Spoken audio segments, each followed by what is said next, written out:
This is Adam and the Analog, episode 61. This week, we're talking about Vantage and our Gen Con hype list.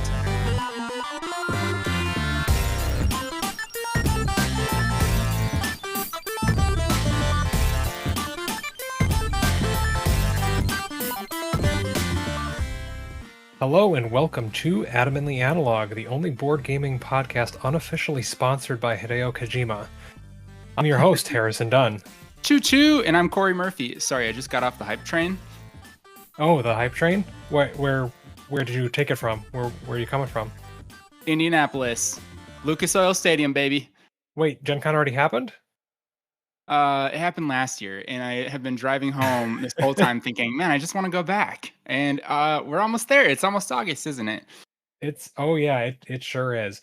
I was trying to do some bad joke about like you just arrived at the hype train, which means you left Gen Con already, but it hasn't started. And my joke didn't even work for me. So to be fair, my hype train metaphor was a little confused. I think we're actually getting on the hype train today, aren't we? This is true. I have one ticket nonstop for the hype train. Oh man, I got a ticket for the hype train, but not a ticket for Gen Con. We decided not to go this year, and I'm feeling the FOMO big time right now. It's all right. I will have more than enough fun for both of us. All right. And as a benefit, you'll get to sleep in your own bed. Yeah, there's that. That's nice. And I don't have to squish through people to get through the vendor hall. But then the other side is I don't get to be in the vendor hall. So I don't know. Yep. Can't win them all. No. Well, hey, since we're both so hyped for Gen Con, you want to talk about games that are coming up at Gen Con that we're excited about? Yeah, let's do that today. That seems like a good feature topic. Should we scrap our old plan and do that instead? Yes. We will not talk about Strand-like board games. We will talk about this. Except if you will allow me the opportunity to do a weird segue from Strand-like board games, I would like to talk about Vantage.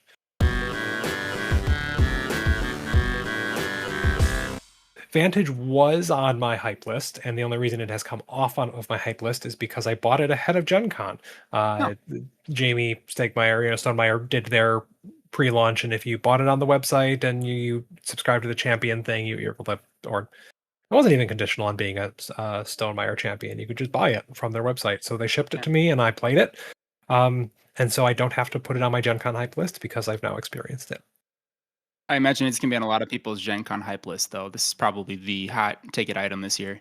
It is. Yes. Yeah, it is really high up there. Sorting the Gen Con list by hotness, by thumbs. Yep, number 3. So number 1, Nature from North Star Games. Number 2, Ruins from All Play. Number 3, Vantage. Number 4, Gwent. Okay, Gwent. That's hardly even a game. Yeah. So this is Jamie Stegmaier's design. This is his take on a first-person exploration open world game, largely inspired by like Breath of the Wild and video game stuff, but also inspired by board games. Role Player Adventures gets a little shout out at the very end of that. So I shared that at work in Slack, and everyone was super excited. And it's a cool nod to like see something that my company's worked on be referenced in other rule books too. In what way? In the art or? No, just what's the way the game works. Jamie's gone on record on his YouTube channel saying multiple times that like Role Player Adventures is one of his favorite games, just because of like the storytelling elements of it. Nice, cool. So anyway, I'll get into Vantage a little bit. So the idea is this open world exploration game is supposed to be highly replayable. There's lots of he wants you to learn by exploring and doing, and less by reading the rules and fully understanding. And on that, the rulebook is super sparse for a game like 1,300 cards or 1,200 cards or something absurd. It's a crazy number of cards in this box. There's like an 8-page rulebook. It's very slim. And so a lot of it is about just kind of like intuiting what you think an action will do, and then seeing if you were correct in learning from that experience, which is weird. It's a weird thing to have in a board game. We played at 4 players at our board game last night, and I think the general consensus online so far is that this game is best at like 2 or 3, maybe even 1. And I think I would agree. I think 4 players was a bit too much. It just, because it was our first time playing and we were all kind of just still figuring out the rules, um, it felt a little rocky to get through. And because the focus of the experience isn't like to play a board game to, see who wins. It is to have an experience and explore this world. So the rules about like how the game ends are pretty soft and loose. Hmm. Um, the mission that we got, we unlocked something that said, if you're having a tough time with this mission, instead do this. And that alternate option was a lot less well defined. And so at some point we were just like, does doing this count as that? And we're all kind of like, yes. And then we decided the game was over. Um Okay. yeah. So like it's very wishy-washy on a lot of the rules, and it's more of what you want from the game is what you're gonna take from it. Uh and in that respect, it's just very, very strange. I think that a lot of people are going to bounce off of it because it, especially like in the hardcore crowd, Hmm. because it doesn't serve the same experience that like a traditional board game does. Um, in fact, I would say there's very little that probably does what this is doing in the board game space, for better or for worse. I originally thought it was going to be kind of closer to an RPG experience because everything is so story driven. But the key difference is, in Vantage, each of the players is kind of on their own little corner of the world, and you are able to talk about what you're doing and help each other by like shifting dice around and trading like these skill tokens. But you're all ultimately doing your own thing. So unlike a role playing game where you've got a party and you're all working together towards a common goal, it more feels like four episodes of television going simultaneously. Like those big HBO dramas that have like seven different characters and the Yeah. camera cuts between them every 3 minutes to catch up a different plot line. And by the end of an hour and a half episode, you've only like learned 5 minutes worth of things about each character. Um, that's kind of what it feels like. So That that seems like the analogy I was almost expecting to hear there. Like 3 hour yeah, game goes by and you've only like walked, 20 feet from where you started. yeah, That's hyperbolic, but uh, yeah. I think the takeaways were, Kane was very good at climbing towers and stealing things. He was basically playing Assassin's Creed. mm, Keith was very good at getting lost. He kept on going back and forth between the same like three cards, and locations, to the point where like he got back to the same one again, and he's just like, no, I want to undo that. I want to do something else. yeah. uh, and I just dove underwater a lot, and and it was accidental most of the time. So it was it was bizarre. Yeah. So ask me questions. Ask me about Yeah. Oh my gosh, I have lots of questions. I'm so glad you are opening the floor for this. it. I'm conflicted on this one. First of all, I'll mention because I love Jamie Stegmaier. I think he's really brave and bold with his ideas in games, and this one certainly goes places. Um, I'm also the type of person that loves Final Fantasy games, but I skip through all the cutscenes and the story parts, and I just get right to the mechanics and the leveling up and the loot. And I fear that this game is not for me with that in mind. Is that accurate? It's very mechanics light. Okay. Every mechanic is, I hate to say basically the same thing, but it's like, It's like managing the dice, right? yeah, sort of. It's there's dice and there's cubes, and that's kind of like the two resources that you're managing, and then everything is different flavor text of that. Okay. So it really leans into the storytelling, but unlike your RPGs where you might be prone to skip all the text and miss the story, you're probably not going to do that here because the text snippets from any given thing are like one or two sentences at most. Like Okay. it is All right. very, very digestible little bits of dialogue and text. Mm-hmm. Um, to the point that I almost wish there was a little more because it does leave so much open to interpretation. But I think that's also part of the intent. I think we've talked about games that let you build like that story on your own, purposely leaving out pieces. We Hmm. talked about it on a previous episode. I think Vantage is really trying to capture that. Like, it is giving you bits and pieces of a story and then encouraging you to use your imagination to figure out why you opened that chest and there was a skill token inside, right? Like, Yeah. what does that actually represent to you as a character? So, follow-up question. Video games have like really dove headfirst into the open world sandboxy thing in the last like 10 years or so. But prior to that, there's a lot like on the rails, you know? And when you get done with a game that's on the rails, it's like reading a good cohesive book that it's like, this is the story you were intended on hearing.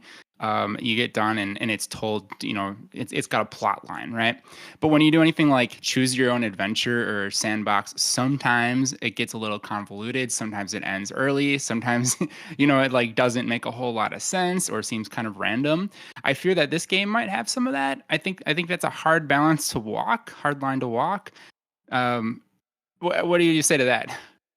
The rulebook specifically calls that out. It says some games of Vantage might be less than an hour, some games might be 3+. Okay, all right.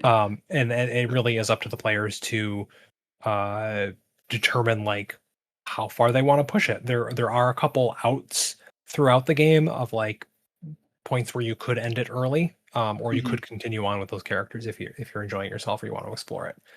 Okay. Yeah, we ended up not taking the first out because we wanted to just like poke a little bit more at the systems. And then we ended up like BSing our way to a second out at Yeah. the end because we were like, okay, we've seen what we want to see. Let's be done. I do like that part of it where it is you know, the story is told each time you sit down. It's not like it doesn't continue on in like a legacy or campaign style, right? I Mhm. know there's elements that continue on and things that you learn, but each game is, you know, itself. Right, right. Yeah, what you are taking game to game is what you as a person have learned about the game and how the game works and how the world works. Sure. And then you can be the one that's sitting there grinning as you wait for others to kind of discover the things you already know about. Yeah, yeah, yeah. Which is, I know some Or people like that. or it's a communication thing. You can be like, "Hey, I ran into that thing before. I did this to it, and this is what happened," sort of Nice. thing. You can kind of help people make a decision.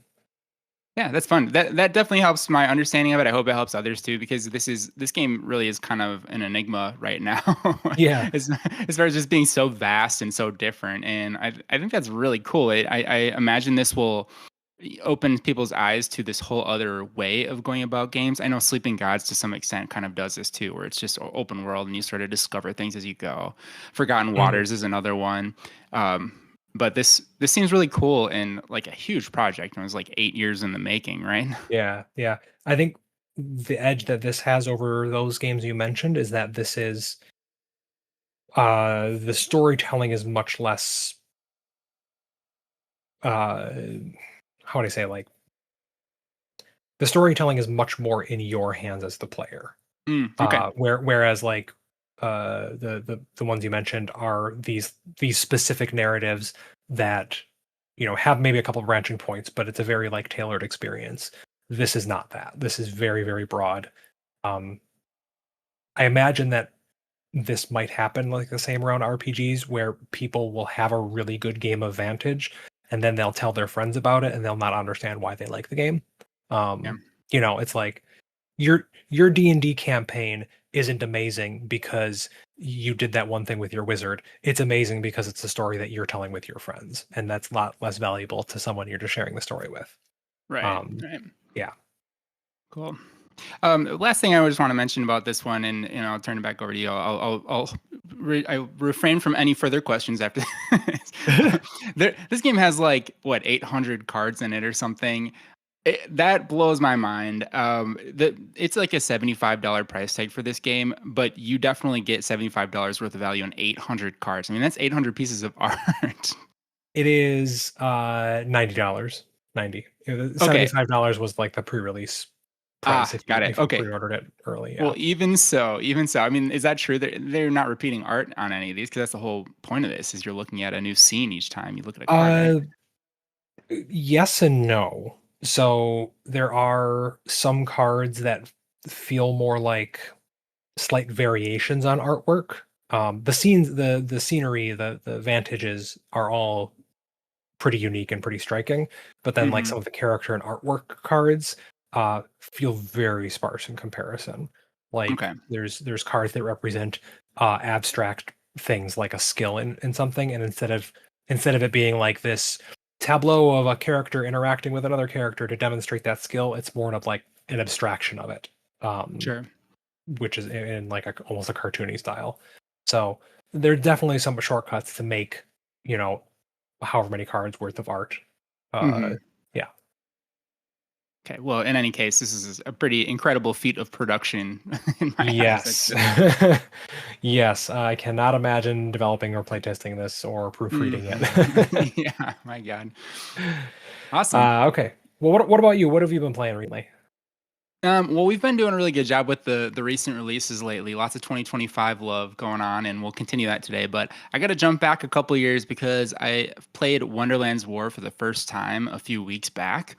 And this is a game I have been interested in for a while and never bought it. I think it's hard to get. I think it was really only available when it was first released, and then I think there's another print run going on. But you're looking at a pretty expensive package right now, and the one we played was no slouch either because it was deluxeified to the nines, which take it or leave it. Some people are into that kind of thing. Sometimes it's a distraction from the actual mechanics of the game. Mhm. And while it is that, it is also a really solid game, and I really enjoyed it. This is the Alice in Wonderland area control bag builder game. And it's always been described to me as a game similar to Quacks of Quedlinburg, and I couldn't believe how that could be possible. But it very much is, and it gives you a lot of the same feels of that.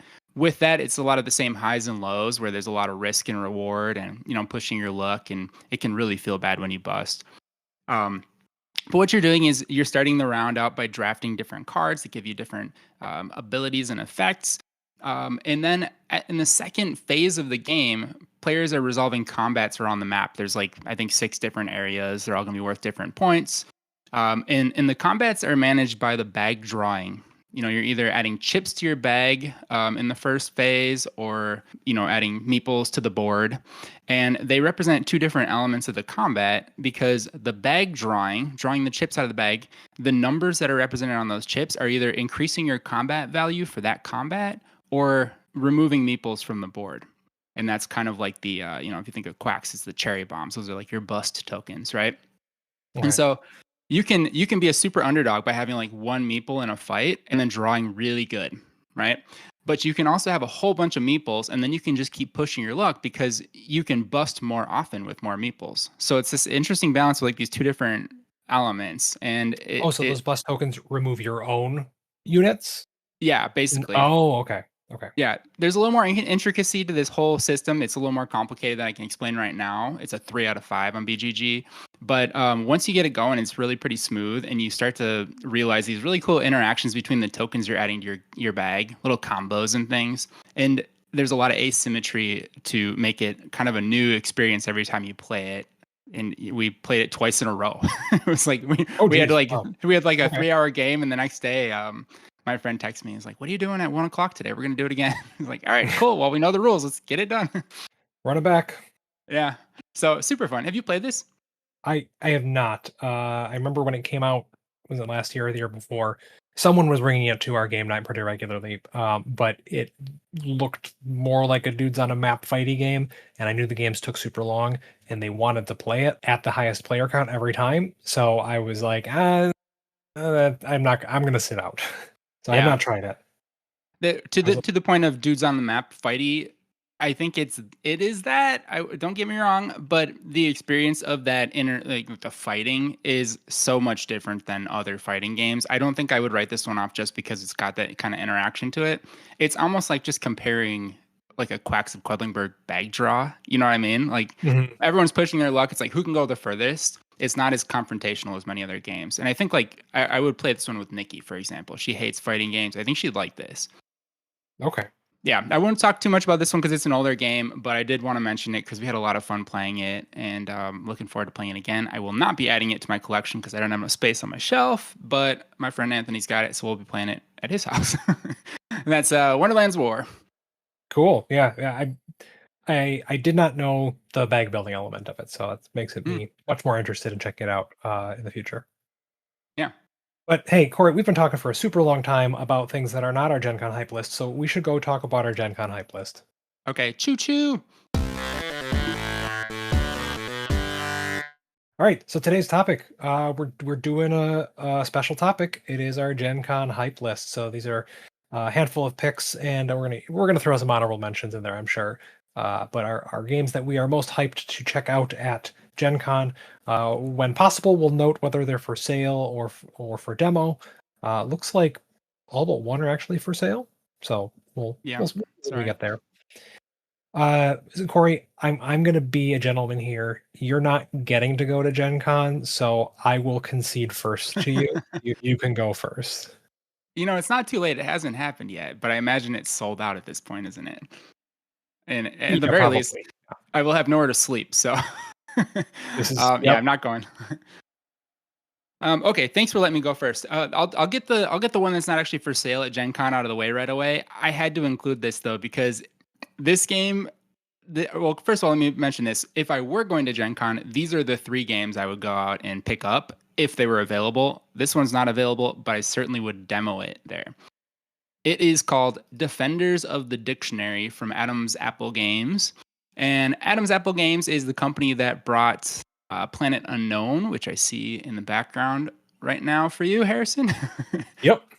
So you can speak to the production level of that game. It's pretty amazing, and I Very nice. don't. I expect this one to be great too, but there's no pictures yet. So I just have to read this explanation of the game straight off the page because I think it's kind of awesome. Defenders of the Dictionary. Your mission as a defender of the dictionary is to protect the diversity of language from the forces that seek to oversimplify it. Armed with your collective wisdom, you must use your words to navigate the city and stop the villains from diminishing the beauty of language. After all, knowledge is power and it must be cherished. So that's the concept. This is a cooperative campaign game that uses like a Scrabble grid word placement system. And you're trying to protect the city of Wordopolis, against people using too much chat speak, basically. Again, not a whole lot of information yet, but it does say the campaign is composed of many short games. Each of them is like a mission, and the missions include some new and previously introduced mechanisms. So kind of like I'm imagining something like My City, where it kind of elaborates on the concept as you go through it. Yeah. And the campaign nature of this is intriguing to me. I'm trying to figure out how they're going to be able to do that with the whole Scrabble thing, but that seems to be also the worst part of Scrabble is when you're playing your turn and people can't help you and they see a better word and they know it and you haven't found it yet and you're just staring at each other. So we might as well embrace that and just like support each other in making these words and get right to the chase. And everyone's involved the whole time. So I'm excited to try this when it's available, but hopefully you have a chance to demo it while you're there. Yeah, I'll have to go check it out. Adam's Apple Games is a Minneapolis-based company. They are often at the Proto Spiel events in the Midwest that I go to, so I see Adam there all the time. The designer Adam Rayberg. Cool. Cool. This when you put this on the list, I was like, yes, I should definitely pick up a copy of this. It's just a demo. I'm not going to look at it because I got too many things to look at right now. But it looks super cool. Well, if I can get a copy of it, we'll get you together and my dad because you guys have a history of playing Words with Friends together, right? Yep. It's been a while. I haven't had Words with Friends installed on my phone, but yeah, your dad was like one of the few people that could give me a run for my money. Yeah, I think we could destroy this game with that dream team right there. That is Defenders of the Dictionary from Adam's Apple Games. Awesome. All right. Well, my first pick is actually a bag building game. This is Lightning Train from Direwolf. So Lightning Train looks to be a kind of a railroad pick up and deliver-ish style game with bag building. And railroad games, I'm like kind of on in general. Mm-hmm. I love bag building, and I trust the folks over at Direwolf. I mean, I got a little bit of personal bias in there too. The designer Paul Denon, he's not only is a super cool dude, but has a pretty good track record with the Clank series and Dune Imperium. So I have probably unreasonably high expectations, but I'm excited either way. And Direwolf usually does a pretty good job with the production artwork too, so I'm excited to check this one out.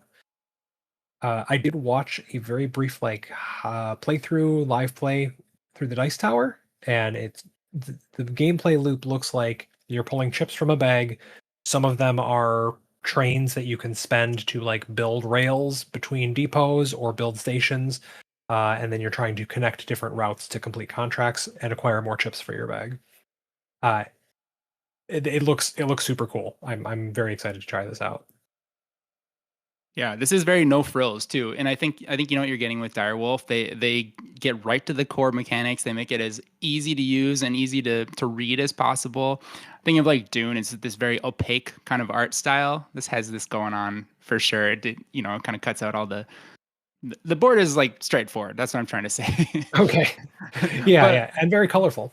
and very colorful, yeah. And I guess I'm trying to paint a picture for those that are just listening to this as a podcast.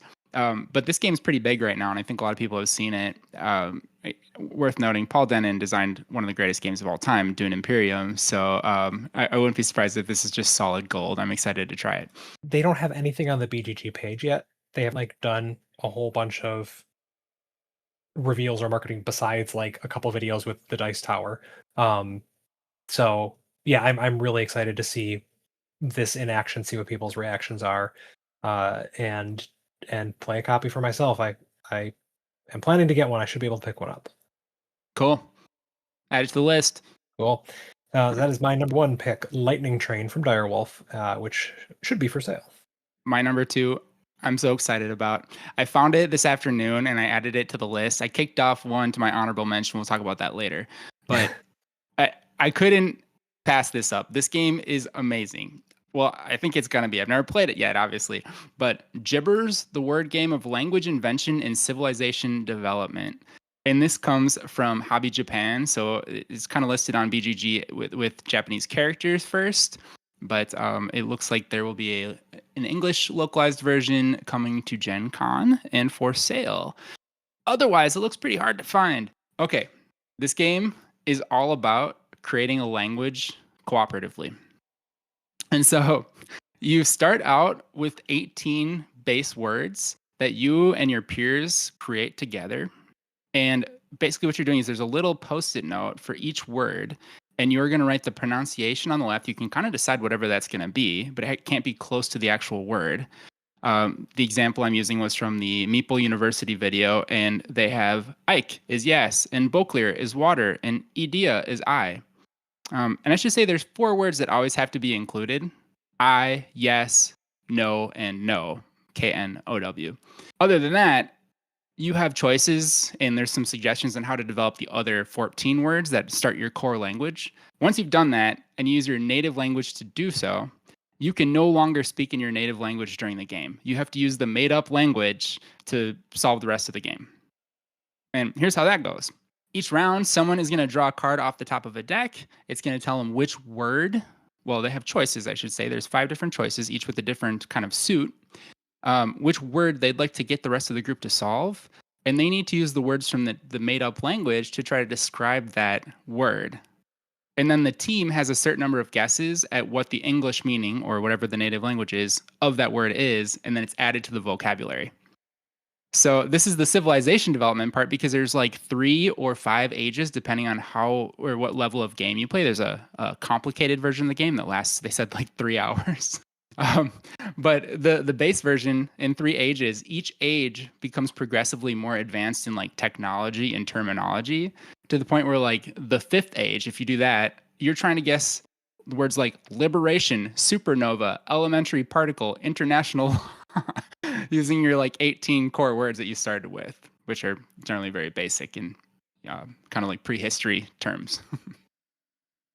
So it's actually like a little bit deep for what it's trying to do, but it is a game where people are just using a whole bunch of nonsense gibberish to communicate. And I imagine by the end of 3 hours, you have a pretty good memory and some nice inside jokes about this language you've developed together, and maybe can reference it later on in life too. Wow. Oh man, I need to like pause recording and tell Lauren about this right away. So she's a linguistics fanatic.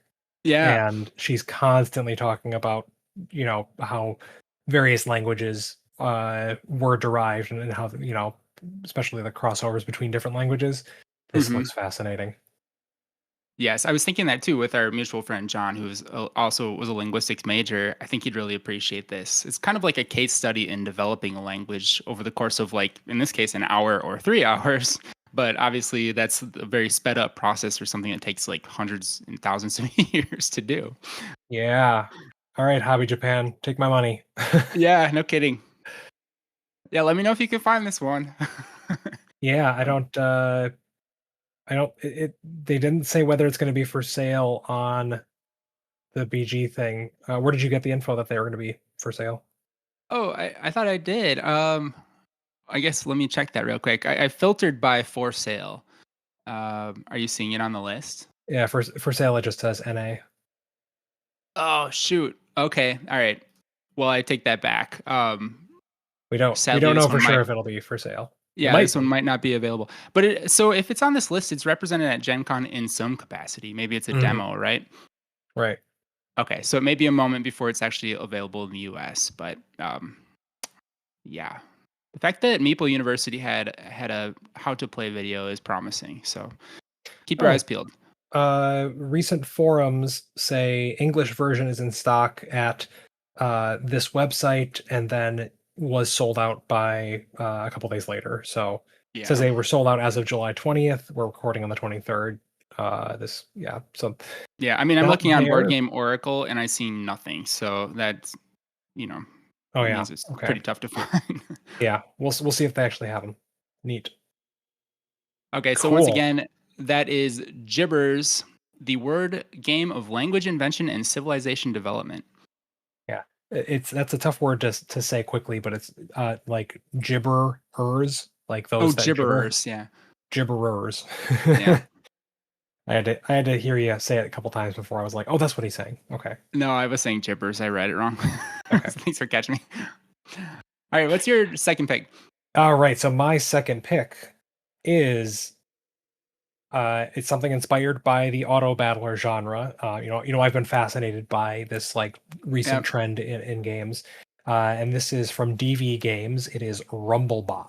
So Rumblebots is it looks like a 2 to 4 player free for all battling deck builder of robots things. I'm very unclear what it is, but I understand that the core gameplay loop is building a robot represented by a deck of cards and then flipping over those cards to like challenger style. Mm-hmm. Except you're doing it simultaneously with everyone at the table, so there's no none of the like the pairing off of challengers if that was something that turned you off. Um, and it looks like a fun, goofy theme with these like crazy robots, very cartoony, and I think it's only supposed to be like $25, so like not a crazy investment to check out. So absolutely worth my dollar to check out and see what's going on here. Perfect theme for this because you're like programming your robot, and then after that, it's like out of your hands. Like, what's he gonna do, right? Right, exactly. Yeah, it looks pretty neat. Cool. So I feel bad not talking about it nearly as long as we did Lightning Train or Gibberers, but that's my number two, Rumblebots from DV Games. Trust me, I am hyped. I am including it on this list. Gotcha. I just don't know nearly as much about it. Okay, so my next game is Merchants of Andromeda, which is a reprint of an old Reiner Knizia game called Merchants of Amsterdam. And let me just say this. If you're one of those people that follows BGG and trusts the rating system, you're probably curious, what did Merchants of Amsterdam have? Well, I'll tell you, it got a 6.7 in 2000. But the fact that they're bringing this back up to remake it now in 2025, 25 years later, a lot of time for that one to simmer, is very promising. And I think you got to hear me out. Don't write this one off because of the 6.7 back in 2000. First of all, that theme was pretty lame. So we're going to space now, which is cool. But Merchants of Andromeda is like I said, Reiner Knizia game. And I was originally interested in this because of the art. It looks really super cool. I think it was brought to us by Bitewing Games, but it is being released by All Play. Um, And it uses a Biblios type of like drafting mechanic. And so in Biblios or in the King and Me, which is the remade Biblios, the whole idea is that you're looking at cards off the top of the deck and deciding if you're going to either keep them, send them to auction, or put them in a pile for others to take. In this case, you're drawing 3 cards. You're either keeping them, you're either sending them to auction, or you're discarding them. And they're multi-use cards with different effects depending on how they're used. And many of the cards and many of the effects apply to different mini games around the board or around the boards. It's kind of this modular setup sort of thing. So that's really exciting to me to begin with. I don't fully understand what all those mini games look like. I know there's some kind of like ship track where you're kind of battling ships. And there's one element of influencing. I like these kind of space politicians of some sort, which are effectively these scoring cards. And so some of them allow you to put vote tokens into like a blind box. And when you go to actually resolve those things, you're emptying out all the boxes and seeing which one gets the most votes. That's the scoring mechanism that gets thrown into effect then as a result. So lots of little cool intricacies to this one. And the production is super cool. It looks great. But the big thing that I'm excited for is the Biblios drafting, because that's the best part of Biblios. And I think it is an underused mechanism in board games. Corey's all about that Biblios drafting. Oh my God, it's so good. Yeah, that sounds like a good hook, and this art is very, very appealing looking. Mm-hmm. There's a whole bunch of space rethemes of Reiner Knizia games coming out recently. I think there was a Kickstarter like pairing of a few with like Ego and I can't remember the other one. Yeah, Ego, Orbit, and was it this? Oh no, Silos. No, Silos. Yeah. Yeah, Silos. Okay. I got to play Orbit recently. That was neat as an aside. All right, so yeah, Merchants of Andromeda, and this is an all play release. Yep. All right. Well, my third pick is it's another one that I don't know a whole lot about, and I will be honest that I'm entirely here for the name and the box art. It the theme is what hooked me. The theme is what's keeping me. I'm okay if I'm disappointed by the actual gameplay of it because that's how strong this theme and artwork are for me. This is from Pegasus Spiele. It is Roaring Twenties, and you're like, wait, Harrison, what? That doesn't. Why is that appealing? Well, because there's a dinosaur in a flapper outfit on the front box. So this is like, these are dinosaurs living in the Roaring Twenties, and the theme is that you're doing like an auction bidding and set collection to invite different dinosaurs to your party. And the artwork on this is just absolutely incredible. There is a dinosaur in like a T-Rex in a suit jacket, and another guy playing an upright baseball wearing suspenders. Something with a feather boa. These are just some dapper dinos, and their lava cakes are a thing, I guess, too. I don't know what they do, but yeah, the game looks just like super striking visually. I'm there for the weird theme, pretty much all of it, and it's $15, so I'm not going to say no to wacky theme at a good price point. Plus, I like I like my small box card games with numbers on them, and there's numbers on every card, Corey. Yeah, it's like an Art Deco kind of art style, which seems appropriate for the Roaring Twenties. So bidding seems to be a big element of this game. I'm seeing a mine card that you slap down on top of something. Maybe it kind of like trumps the bid. It's like, nope, we're done. This is mine. I don't know. But it's got a little dinosaur paw on it. Tell you what, but yeah, it looks fun. Who knows? I will know next week. So you can never have enough of these small box card games because this is what you always have time to play, and it's like good to have a good variety of them. Harrison, do you have one of those photo boxes from Michaels that has all the individual plastic cases in it? Do you know what I'm talking about? I don't have one of those, and I know a lot of people who do have them. And I have a good friend that every time I find a small box card game, I'm like, here's a suggestion for your card game box. Yep. But I personally don't like the idea of getting rid of all the game boxes, because as soon as the game box is gone and it can't sit face out on my shelf, I forget it exists. Yes, yeah, that is the problem. I have a lot in there that I'm like, oh yeah, I forgot I have that game. But it is handy. They fit on the shelf better this way. Yeah. And I have a friend, one guy who keeps all of his small box card games in the trunk of his car, just so they're always there to go. And another guy who takes them exclusively on like family camping trips. So those are two very good use cases for having one. But as someone who likes to be able to look at everything because I forget what I own sometimes, I don't think I'll be doing that anytime soon. All right, so that is my third pick, Roaring Twenties from Pegasus Spiele. All right, can we do some quick honorable mentions real fast? Oh yeah, I did let you go first. We're at the end of it, aren't we? Yeah. Yeah, This go one, for it.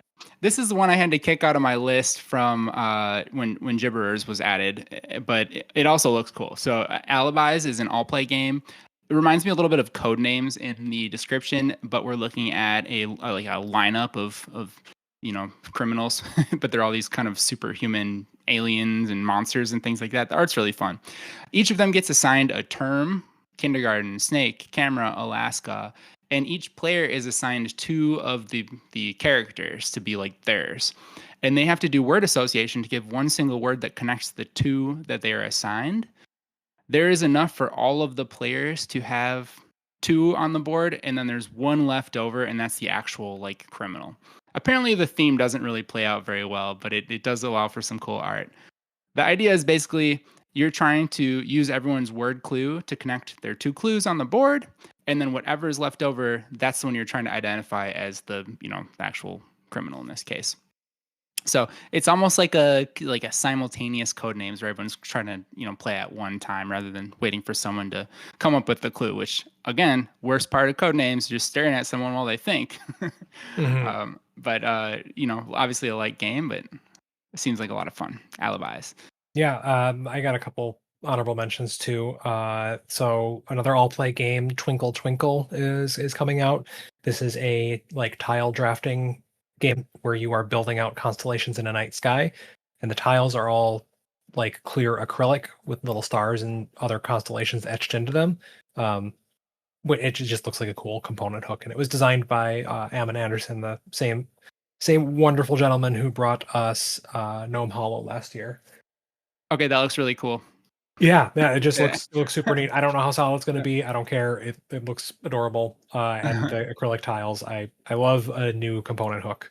Yeah. And then the other one is Lunar Skyline. This is coming from Dead Alive Games by designer Charlie McCarran, who's another friend of through podcasting and playtesting, who's designed this. And this is a like sci-fi city builder trick-taking game that I don't know much more than that, other than I think like it was rethemed to fit this different thing, and then it like just took off from there. It was super well received. So I'm interested in checking this one out and supporting some friends. Your friends like space. Yeah, you know what? Space is kind of cool. Okay. Yeah. All right. So going over the list, mine were Defenders of the Dictionary, Gibberers, and Merchants of Andromeda. Oh, you're gonna make me say my own games, Corey? Yeah. Fine. And my picks were Lightning Train, Rumblebots, and Roaring Twenties. Mm-hmm. I'm so excited for Gen Con, Corey. Oh, yeah. I'll live vicariously through you. All right, well, that about wraps up another episode of our wonderful Adamantly Analog podcast, if I do say so myself.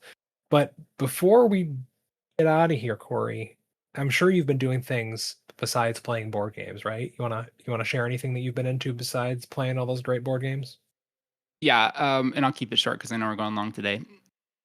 Yes, I want to talk about Ironheart because I'm not very far into the show right now. I'm only like 3 or 4 episodes in, but I've loved it so far. It is a great show. I don't want to spoil too much, but Riri Williams is this younger. She's a student. She gets expelled from her university and kind of joins the wrong crowd. Basically, is kind of the concept of the show. But she's kind of like, she's a little like Iron Man in that she develops a suit. But I think this is done in a really cool way. It's very like, it's actually a little edgy. It kind of comes off as almost like a family show, but there's some very edgy themes and kind of gang related like activities in here. So it's kind of confusing who it's really for. But I know it got hit with some stupid review bombing in the beginning of its life, and so I want to just shout it out because it is a solid Marvel TV show on Disney Plus. And if you're wondering if you should watch it, you absolutely should. I completely forgot to pay attention to Marvel for a hot second, and like, there's new things out. I need to go watch this right now. Yeah. They're bringing it back from the dead right now. There's a lot of good movies coming out and a lot of exciting announcements. So it's time Yeah, to for sure. get back in it. Cool. All right. Well, that's another episode, Corey. Got any last words before we sign off and let our dear listeners go? No, I do not have any last words. Have fun at Gen Con, okay. Harrison. All right. Bye, everyone. Bye. Thanks for listening. Adamantly Analog is Corey Murphy and Harrison Dunn. Original themes and bumper music by Corey Murphy.